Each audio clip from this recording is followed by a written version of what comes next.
Allez, je vous reprends. Alors, je vous avais dit tout à l'heure que j'aurais fait la... Comment dire, juste les rangées de résistance 75 et 39 ohms.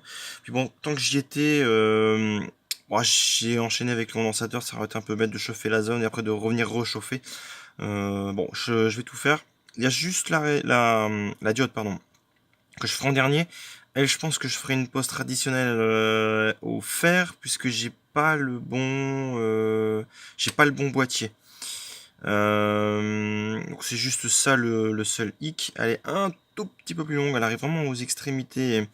Bon voilà, j'ai peut-être un peu peur que ça le fasse pas. Euh, Néanmoins, bon, ça remet pas grand-chose en cause. C'est juste qu'il faut avoir vraiment du minimelf. Je crois que c'est pas du minimelf que j'ai parce que je suis un poil trop long. Pas que ça Alors là, le fer est en préchauffe, 365 degrés, grosso modo. Et là, on va y aller tout doucement, en espérant que vous voyez bien. Alors, il est possible que je tourne la carte, de manière à ce que je vois bien ce que je fais. Mais là, je vais bien me concentrer sur la zone à chauffer. Vous voyez, on fait des petits mouvements circulaires.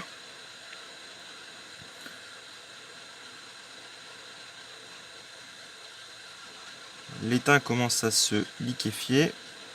Voilà, on commence à avoir une prise là, on a une prise là. Là, on a une prise. Voilà. Les condos.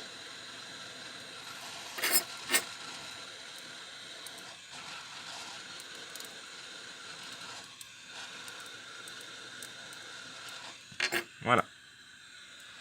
Alors j'ai un doute qu'on ait une bonne prise là au niveau des résistances premier abord.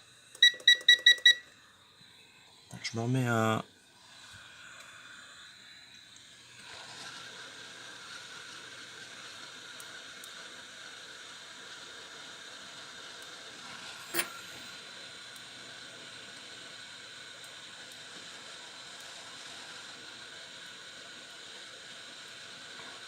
Voilà, on est bon.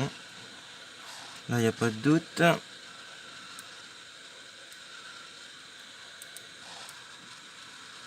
ah, ah, ah.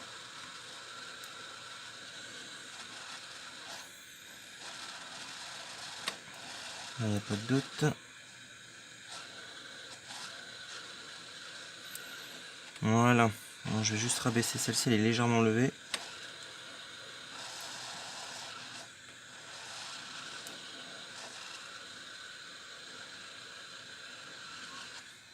Voilà.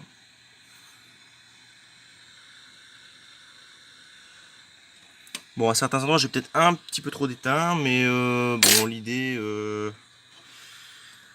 c'est voilà, que ce soit bien propre. Donc là, en l'occurrence, il n'y a pas de doute.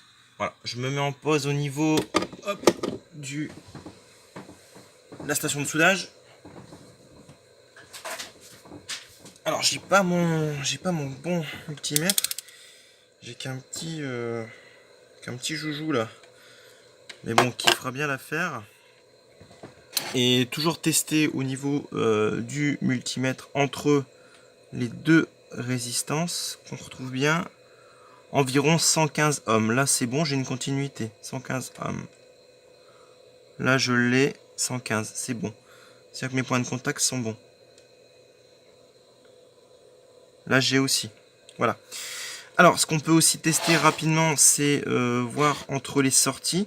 Donc, chaque rangée ici, on est sur donc, le RGB. Donc, les pins, c'est de moi Red, Green, Blue. Et là, c'est le 12 volts. Donc, on peut retester, voir un petit peu si on se situe entre là et là. Est-ce qu'on a la continuité qui se fait? Là, on a bien. Je retrouve bien. Voilà. Si je me mets vraiment sortie là du circuit, j'ai bien ma continuité. Donc en sortie de circuit, on doit retrouver à peu près la valeur 1,02. 1,02.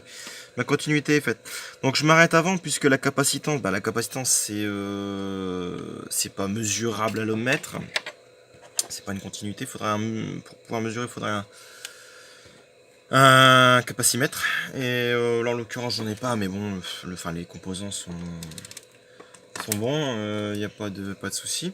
Donc, arrivé ici, ce qu'il nous reste à faire, c'est la pose des 3 transistors et la 10 kOhm, ainsi que la diode à venir installer. Bon, je vais pas